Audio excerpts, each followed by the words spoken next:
Welcome to McPlum, simple solutions served daily.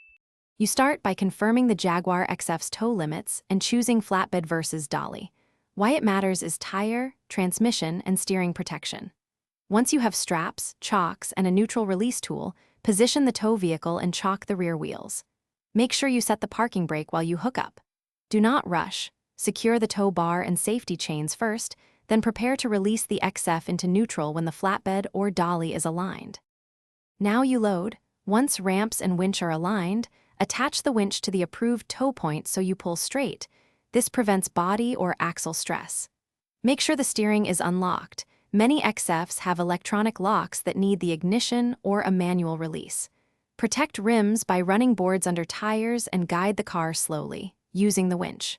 After it's on the bed, use a 4-point strap pattern and snug each strap to about 20 to 30% tension to prevent shifting during transit. To finish, you fully tension all straps and hook up secondary safety chains, then test for any forward or lateral movement by rocking the car. Make sure nothing shifts. Once secure, you can lower the parking brake release if required and keep the transmission in neutral while on the flatbed.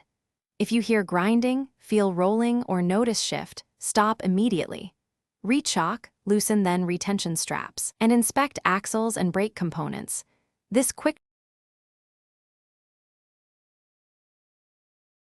Thanks for watching. Stay juicy and subscribe.